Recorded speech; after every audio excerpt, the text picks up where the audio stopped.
네, 전국해법을 모색한다. 박찬정 변호사와 함께하겠습니다. 어서 오십시오. 안녕하십니까. 예, 김영삼 전 대통령이 서거했습니다. 정치를 같이 하신 거죠?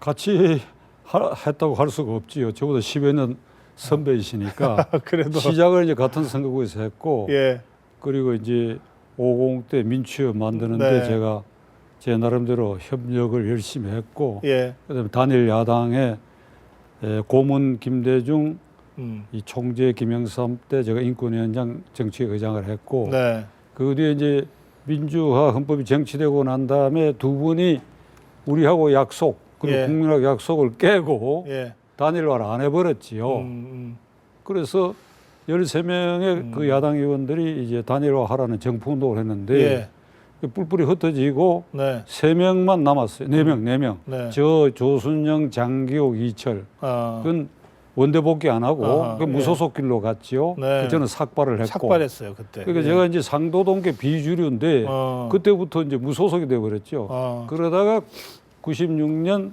이 15대 선거를 앞두고 예. 수도권 위원장을 맡아서 다시 김 대통령 휘하로 들어가서 그 뒤에는 지금까지 그냥 네, 네.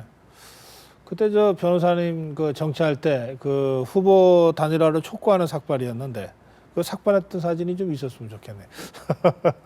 아마 준비가 안 될 겁니다. 예. 옛날 일이라. 그 김영삼 전 대통령을 변호사님 어떻게 그 기억하고 계십니까? 김영삼 대통령은 우리가 범접할 수 없는 그런 아주 이 두려운 데가 있어요. 그건 뭔가 하면 직정 경영하는 겁니다.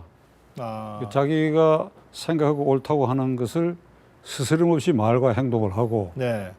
그리고 그것이 타협 대상이 된다면 타협을 하지만은 그렇지 않다고 판단할 때는 목숨까지도 건다. 50대 23일간의 이 목숨을 건 단식이라고 얘기하는 것은 보통 우리가 열흘, 길게는 15일이 한계쯤이에요. 예.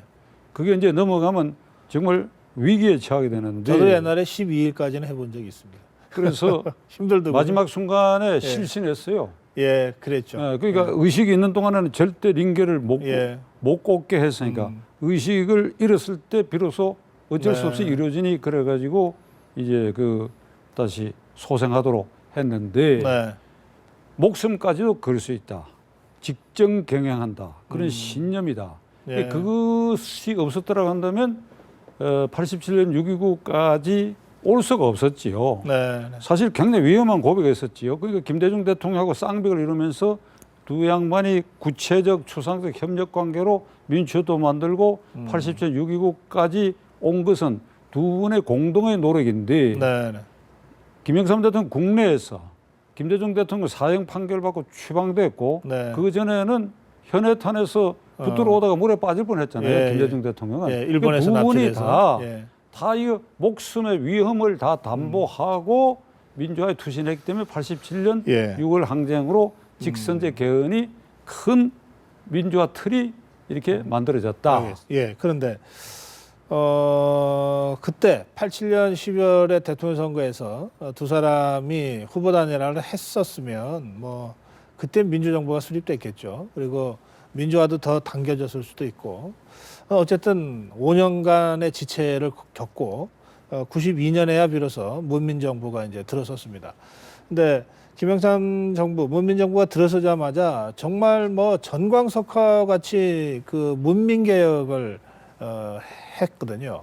그때 그 어떤 돌파력 같은 건 참 대단했던 것 같습니다. 그러니까 이 김영삼 대통령과 김대중 대통령을 평가할 때 이제 87년 6.29까지 6.29는 이제 체육관 선거에서 세상에 체육관에서 자기들 편만 모여갖고 대통령을 뽑는 법이 세상에 어디 있습니까? 단일 후보 내가지고 야당 지도자도 누구도 대통령 후보 할 수가 없었다 이거죠. 그것은 민주헌법이 아니죠. 그건 사실 개똥 같은 헌법인데 이걸 깨고 이제 수평적 정권 교체가 가능한 이제 헌법 틀을 만들었고 그리고 이제 후보 단일화를 못한 것은 두 분의 참 아픈 실책 중에 하나입니다. 그 만일 그때 후보 단일화가 돼가 같은 정당에서 그때 김수환 추경이 굉장히 노력을 했었어요. 그 A, B를 김대중, 김영삼 두 분을 놓고 A, B 또는 A로 시청자들이 이해하시면 됩니다. 김선주 의원께서는 A가 먼저 하고 B가 뒤에 해라.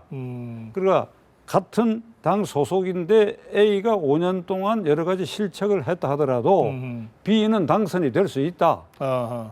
웃으면서 내가 당선시키겠다. 이렇게까지 해서 후보 단일화에 이렇게 애를 쓰셨는데 결국 안 됐죠. 네. 그러나 김추경이 생각한 대로 B가 되는지 A가 되는지는 모르지만 두 분 다 순차대로 예, 순서대로 했는데 됐습니다. 예. 그 과정에서 분열을 하니까 예. 지금도 앙금이 남아있는 이 민주화의 틀은 공고히 됐지만은 경상도 전라도 이 지역 감정의 골은 네네. 그것을 이렇게 차단할 수 있었는데 예. 그래서 그게 참 예. 안타깝고 예. 김대중 대통령께서 6년 전에 자꾸 하셨으니까 네네. 두 분의 나이 차이만큼 이제 이 시차가 있어요. 아. 그래서 제가 그저께 아침 새벽 5시에 뭐 막 전화를 받고 깨가지고 빈소에 가는 오전 내내 뭘 생각하는가 하니까 7년 전에 네. 김대중 대통령 제세 시에 그때 건강하실 때 네. 그 두 분이 모여가지고 우리가 문민 민주화 틀을 이렇게 공고히 했고 김영삼 대통령이 92년 대통령 되고 하나회 척결하고 일련의 과정을 통해서 군의 정치 개입을 영원히 막아놨는데 예. 우리 실책은 분열해가 경상도 전라도 이 지역 갈등을 이렇게 온전시킨 것인데 이거 우리가 대단히 잘못했다. 그러니까 그거를 후배고 이제, 후배자들이 너희들은 이걸 이렇게 좀 해라 하고 이 정치의 순기능을 좀 더 예. 부처리를 들고 이러고 왜 못 가셨느냐. 네, 이거 서거하시기 전에 그렇게 좀 풀고 가셨어야 되는데 하는 아니, 두 아쉬운 분이 점이 그러니까 많죠. 7년 전이 네. 타이밍은 7년 전이었어요. 사실은 뭐 김영삼 대통령이 김대중 대통령 병석에 갔는데 그때는 이미 대화가 어려운 상태였습니다. 예. 그리고 이번에 또 김영삼 대통령도 좀 대화가 어려운 상태에서 필담으로 통합과 화합이라고 하는 메시지를 남겼다고 합니다. 그 문민개혁 때 보면 그 강력한 돌파력으로 90% 이상의 국민적 지지를 받지 않았습니까? 그러다가 IMF를 맞고 나서 8.8%까지 8.4%까지 지지율이 이러면서 정권이 마감됐거든요. 뭐 지지율이라고 하는 게 뭐 늘 일이 뭐 이렇게 등락이 있을 수 있겠습니다만은 어쨌든 90%대의 지지율과 8.4%의 지지율이 김영삼 정부 5년에 이 음과 영을 그대로 잘 보여주는데 어떻게 평가하십니까? 그 부분은 말이죠. 예. 김대중 대통령도 그렇고 김영삼 대통령도 재평가해야 된다고 생각합니다. 저는 네. IMF 실책은 분명히 실책이고 네네. 그것은 김영삼 대통령이 최고 지휘관이었기 때문에 전적으로 정치 도의적 책임이 있지요. 다른 사람한테 책임을 미룰 수 그렇죠. 없죠. 예. 그리고 측근 부정 비리를 막지 못한 것도 그 책임인데 그러나 IMF에 대해서는 말이죠. 우리 네. 국민들이 경제적으로 이 충격을 받았으니까 이제 대통령 지지율이 떨어졌지만은 동남아시아에서 예. IMF 위기를 피해간 건 말레이시아밖에 없어요. 그러면 박찬종이 네 말대로 하면 그러면 당할 걸 당했으니까 김영삼 대통령 지지율 내려간 거 그것은 무시해야 되느냐 한데 나 그렇게 말씀드리는 게 아니고 예. 김 대통령으로서는 굉장히 아주 안타깝게 된 것이 네. 경제부총리 이 사람들을 잘못 썼어요.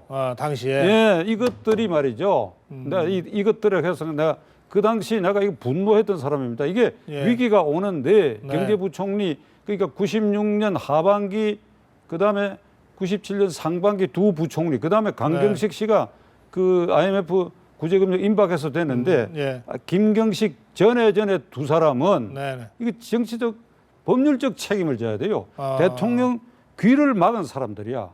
이걸 막아가지고 그전에 왜냐면 96년 하반기에 예. 경상수지 적자가 237억 달러를 기록해가 이게 보인단 말이에요. 그러니까 경고가 외환 왔었는데. 문턱을 쪼아가지고 우리가 이 일본 등에서 단기 자금을 네. 단기 저리 자금을 꾸어다가 동남아시아에 장기 고리로 꾸어져서 34개 단자 회사들이 이 돈 잔치를 하다가 이 위기를 맞아가니까 이게 순간적으로 네. 이게 이 시차가 안 맞았군요. 안 맞았단 시차가. 말이에요. 그러니까 이게 그 당시 부총리들의 책임인데 참 이게 기가 막히는 것이 네. 물론 대통령이 왜 그런 사람을 쓰고 있었냐 이렇게 그 할 말이 없어요 대통령께서는 그러나 구계자로서 지켜봤을 때 이 사람들 굉장히 나쁜 사람들이 그 뒤에 이 사람들 승승장구해서 네. 지금도 그 사람들 책임 아주 시침이 뚝 따고 있다고. 두 부총리하고 당시 하는 총재. 예. 그러니까 이것은 우리 알겠습니다. 국민이 IMF 실책 그런 게 있다 하더라도 문민 틀을 강화하고 정치적 자유를 이루는 틀을 만든 김영삼 네, 대통령. 네. 그게 직간접으로 협력 관계에 있었던 알겠습니다. 김대중 대통령의 그 공로는 절대 그 실책을 훨씬 능가하는 공로로 우리가 인정해야 된다. 알겠습니다. 예. 이게 뭐 그 직전의 역사를 어느 정도 좀 객관성을 유지하면서 역사로서 연구하기가 참 쉽지가 않아서 아직 김영삼 대통령과 김영삼 정부 공과를 역사적으로 또 균형 있게 평가하기가 쉽지 않은 시점인 것 그러니까 같습니다. 차차 평가할 때가 와야 차차. 돼. 예. 그럴 때 지금 변호사님 말씀하신 대로 정말 공은 공대로 정확하게 평가하고 과는 과대로 아주 엄중하게 평가해서 김영삼 대통령과 김영삼 정부가 우리 역사에서 어떤 위치를 어떤 역할을 했는지 저는 좀 이렇게 더 분명해졌으면 좋겠어요. 이렇게 표현하고 싶어요. 예. 그러니까 김영삼 대통령과 김대중 대통령은 이 48년 8.15 정부 수립되고 예. 87년 6월까지가 39년입니다. 네네.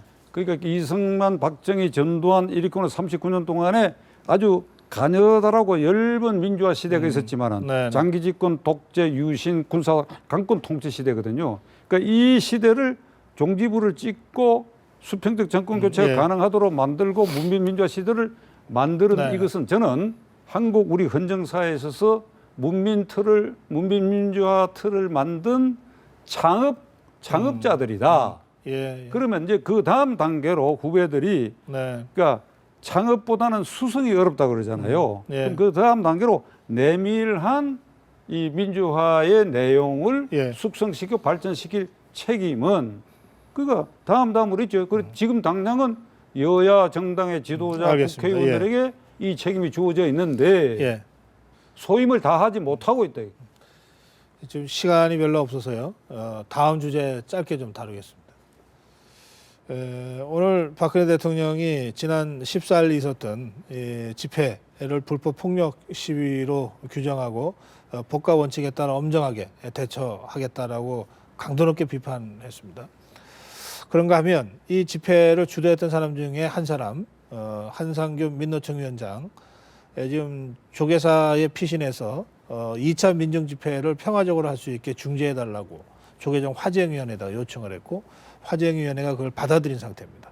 이 문제를 둘러싸고 여야 간의 공방이 계속되고 있습니다. 이 문제는 어떻게 푸는 것이 좋습니까? 지난 14일 날 민노총이 주도한 그 집회 시위를 네. 두고 여러 가지 말이 많은데 어떤 집회 시위든지 간에 그 국민 기본권으로 우리 헌법이 보장하고 있지요. 다만 현존 명백한 위험이 발생되고 그 위험 중에는 이제 폭력성도 포함되는 거죠.